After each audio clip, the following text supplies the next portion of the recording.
Dito ang tapan ng Layla sa drop pick. S5 nag-last pick. Kaya alam na agad ang gagawin natin dyan. Target lock mga par. Pasensya ka na Layla, naglalakad ka pa lang sa gidli. Pitas ka na naman, sorry.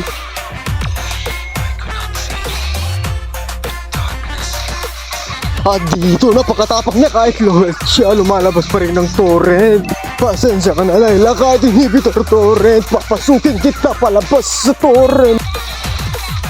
At dito mga par, may balak siyang magtago sa damuhan. Kaya pinaulanan ko ng Cloud sa harap ng baby buff. At dito naman, naawa na yung Harley sa Layla, kaya siya nalang aking pinitas palapit sa damuhan. Tumatapan na yung Layla, nilalabanan ako sa kanyang inhibitor turret. Kaya aking tinadyakan sa pinaka-deadly ng pader ng Land of Dawn.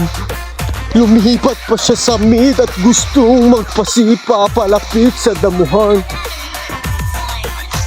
Wow, tumatapang, hindi niya alam ang aking passive dry hit ay malapit na mag-max.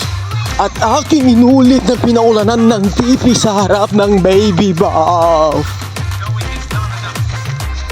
At dito naman nakasalubong ko yung zilong malapit sa damuhan, kaya aking binigyan ng tadyak pangkaragatan. Basta target lock Layla sa rank basic hits 3 mga par.